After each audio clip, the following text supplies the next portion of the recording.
Pasamos rápidamente a la realidad, porque como que el efecto del verano, el efecto de las vacaciones dura poco a veces cuando nos ponemos a pensar en temas tan importantes como es la salud de los chilenos. Mire que nos acompaña acá en el estudio, está el diputado Tomás Lagomarsino del Partido Radical, bienvenido, además de la zona ahí, así que también está fascinado viendo esas imágenes.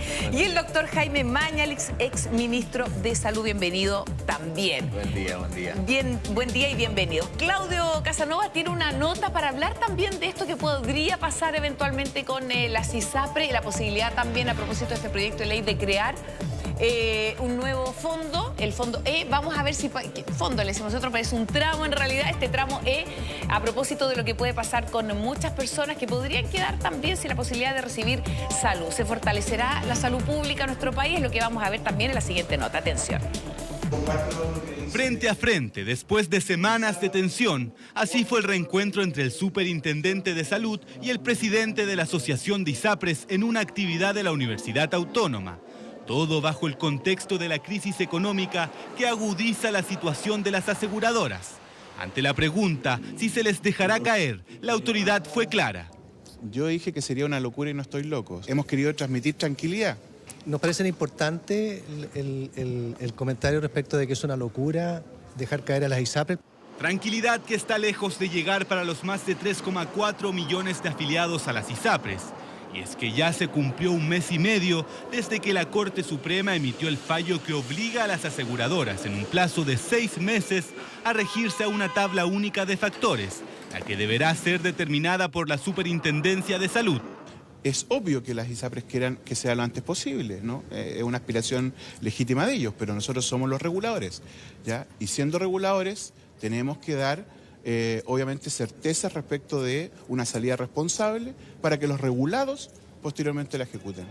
De ejecutarse el fallo tal y como lo dictó el máximo tribunal, las ISAPRES deberán también eliminar los cobros para los menores de 2 años, medida que según cálculos podría acelerar el fin de las instituciones, pues se habla de pérdidas anuales que superan los 40.000 millones de pesos. Las ISAPRES en los últimos 2 años tienen un acumulado de alrededor de 270.000 millones de pérdida.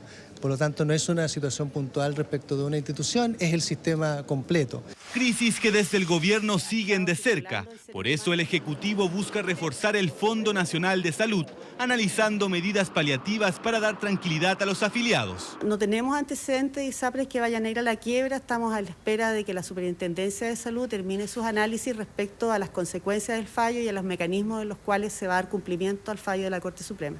Mientras tanto, parlamentarios insisten en la idea de crear un nuevo tramo de FONASA que reciba a los afiliados en el caso de que alguna ISAPRE se declare en quiebra y que el Estado sea quien administre el dinero respetando los contratos. Esto va a significar un aumento del gasto fiscal. A mi juicio, además, es inconstitucional. El gobierno es tiempo que transparente su posición y que de una vez por todas digamos, este sistema para este gobierno está terminado. Actuar con prudencia y racionalidad, dicen desde la Superintendencia de Salud, son los lemas para determinar el futuro de las ISAPRES.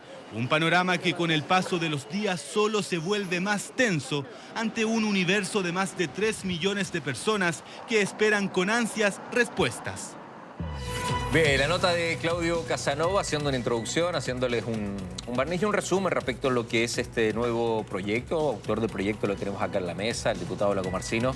Pero yo me sorprendo cuando veo la mesa y veo un dominó acá. Si vamos a jugar, doctor Mañalich, dominó.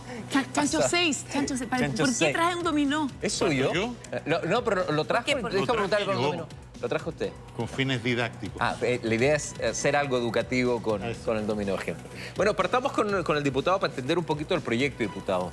¿Cuál es el foco? ¿De qué se trata? Para que la gente lo pueda captar bien. Bueno, voy a tratar de ser lo más breve y explicativo posible. Y primero, muchas gracias por la invitación. Yo creo que estamos tratando de abordar un tema que preocupa en estos momentos a más de 3 millones de personas que tienen intranquilidad, incerteza, incluso angustia de qué va a pasar en el caso de que lo que ven por los medios de comunicación se concrete y que es la eventualidad de que una ISAPRE quiebre. Y en ese escenario estamos, porque después de 12 años, desde que se declararon en 2010 inconstitucional las tablas de factores de riesgo, con cientos de miles de recursos de protección todos los años en la Corte de Apelaciones, 3 comisiones asesoras presidenciales, en gobiernos de distintos colores políticos que no pudieron dar respuesta a este tema, algunas cuyas propuestas se transformaron en ley, proyecto de ley al menos, otras que ni siquiera llegaron a ser proyecto de ley, y 2 fallos del año 2022 que yo señalo que, llevando a otro juego de mesa, le dieron el jaque mate al sistema de la ISAPRE. Un primer fallo que extrapola al 100% de los afiliados al sistema de la ISAPRE el fallo que habitualmente era con respecto a quienes presentaban dichos recursos de protección. Y en segundo lugar genera un mecanismo inédito que no está en nuestra legislación, que es el proceso de verificación. Y un segundo fallo de la Corte Suprema del año 2022 que obliga a la ISAPRE para calcular sus planes base a ocupar una tabla de factores de riesgo del año 2019 de la Superintendencia de Salud. Y en el caso que se hayan realizado cobro en exceso, producto del cálculo con dicha tabla, devolver esto a los afiliados. Y de hecho el superintendente de salud que recién hablaba en la nota previa, tiene una gran responsabilidad. Porque dependiendo de las características del instructivo que implemente el segundo fallo de la Corte Suprema, podríamos estar ante la estocada final del sistema de la ISAPRES, porque si la obliga a devolver dichos eventuales cobros en exceso en un muy corto periodo de tiempo, probablemente va a agravar la crisis. Diputado, pero más allá de la cosa leguleya, de las decisiones políticas, ¿por qué no le explicamos bien a la gente qué significa? ¿Cómo lo podemos aterrizar? Hay mucha gente que tiene ISAPRE, ¿sí? ¿Cómo va a funcionar? Porque, bueno, quiebra algún ISAPRE, ¿qué va a suceder con la gente que tiene ISAPRE? Tiene que entrar a FONASA, al sistema público, a ver si se lo podemos aterrizar un poco más. Primero que todo, este proyecto de ley en ningún caso es la solución. Y quiero dejar eso muy en claro. La solución tiene que realizar el Ministerio de Salud, que tiene probablemente un equipo mucho más grande que el que yo tengo para elevar proyectos de ley. De hecho, esta iniciativa la hicimos junto al economista David de Brot. Pero esta es una medida de rescate finalísima, por así decirlo. Es decir, justo antes de que caduque el registro ante la superintendencia y se terminen todos los contratos, después de un largo proceso en el cual se intenta salvar a la ISAPRE de su insolvencia, se transforma en una medida de rescate. ¿Cómo? Tratando de mantener un principio, que es dar continuidad a las obligaciones contractuales y, por supuesto, también a las obligaciones judiciales emanadas de fallos de la Corte Suprema con respecto a provisión de prestaciones o tratamientos de alto costo. Aquí estamos creando un régimen especial, diferente al régimen habitual de FONASA. De hecho, este régimen podría, para simplificarlo, nosotros lo hemos colocado dentro de FONASA, pero bien podría ser otra institución o crear otra institución. Podemos ir imponiendo un poquito también. Sí, tenemos acá al doctor Mañalich y uno se pregunta de inmediato, doctor, ¿es como un salvataje también, de alguna manera, la ISAPRE? ¿Cómo es posible que las ISAPRES quiebren si han tenido ganancias impresionantes durante tanto tiempo? Yo lo primero que quiero decir, agradeciendo la posibilidad de estar aquí, lo primero que quiero decir es que nosotros tenemos, o se está estableciendo una mirada sobre este problema que es completamente errónea. Y es completamente errónea porque se está hablando de las ISAPRES, que van a quebrar las ISAPRES, pobrecita las ISAPRES, qué sé yo. Pero en realidad lo que ocurre es que nosotros tenemos un sistema único de atención de salud. Y lo demostramos claramente al inicio de la pandemia cuando decretamos que todo el sistema de salud, Fuerzas Armadas, mutuales de seguridad, clínicas privadas, centros privados de salud, hospitales públicos, iban a funcionar de una sola manera y de acuerdo a las instrucciones que emanaban del Ministerio de Salud. Así se hizo y así se manejó la pandemia en un solo sistema. Y mi dominó aquí presente lo que quiere decir es lo siguiente. Si caen las ISAPRES, que pueden caer efectivamente, no tienen... De hecho, yo creo que a pesar de que el superintendente dice, no, mira los parámetros, los indicadores, eso es falso. Lo que está por cobrar, que no ha llegado todavía a conocimiento del ISAPRE ni de la superintendencia, la cirugía que la persona se hizo ayer, nadie sabe de ese costo. Y por lo tanto, para que no nos engañemos, porque han quebrado 2 veces, 2 ISAPRES ya históricamente, las garantías que tienen, y lo digo claramente, que tienen las ISAPRES hoy en la superintendencia no son suficientes. De hecho, los prestadores públicos y privados de salud tienen una deuda, una contingencia que se acerca a los $1.000 millones por deudas de FONASA, $300 millones, y deudas de la ISAPRE. Perdón, doctor, muy cortito. Y a lo que voy. Sí. Si yo hago caer o dejo caer, yo no sé de dónde el superintendente dice sería una locura que la dejáramos caer. ¿Qué potestad tiene él para dejar caer o no dejar caer? No tiene ninguna. Él tiene que atenerse a la ley. No puede hacer algo que la ley no le permite. De manera tal que esa frase, que es de soberbia, no corresponde a la realidad.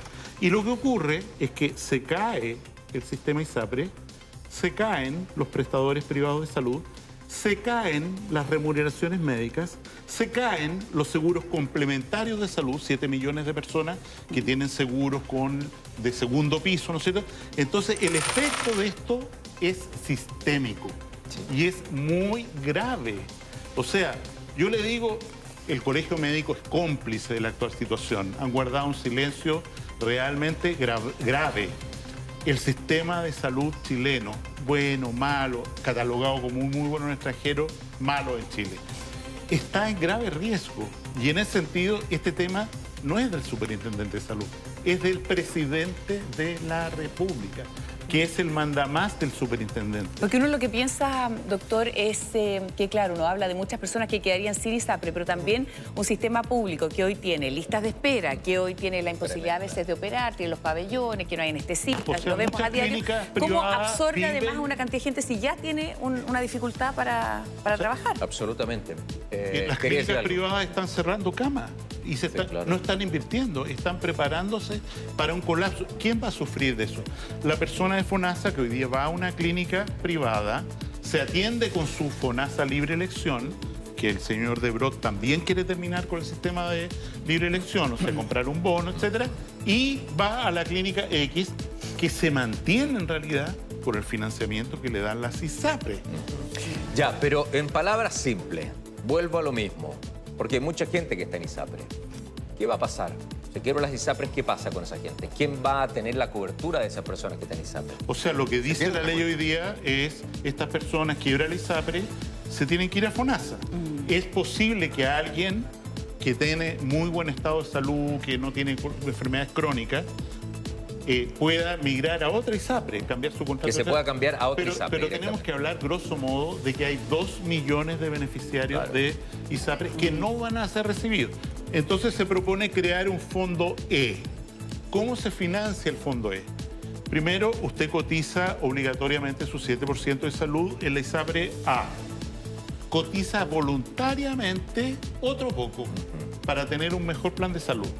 La propuesta del fondo E dice, usted me va a tener que traer a FONASA su cotización obligatoria y su cotización voluntaria. Ya no es suya. Y vamos a quedar con ella. Esa cuestión no pasa. ¿A ti no te parece la propuesta? O sea, yo creo que esta propuesta, que es de David de Brot, con todo respeto por ti, es utópica completamente. ¿Por qué es utópica? Es utópica porque exige un financiamiento público que el Ministerio de Hacienda no va a estar dispuesto. En segundo lugar, tiene que ser presentada por el gobierno.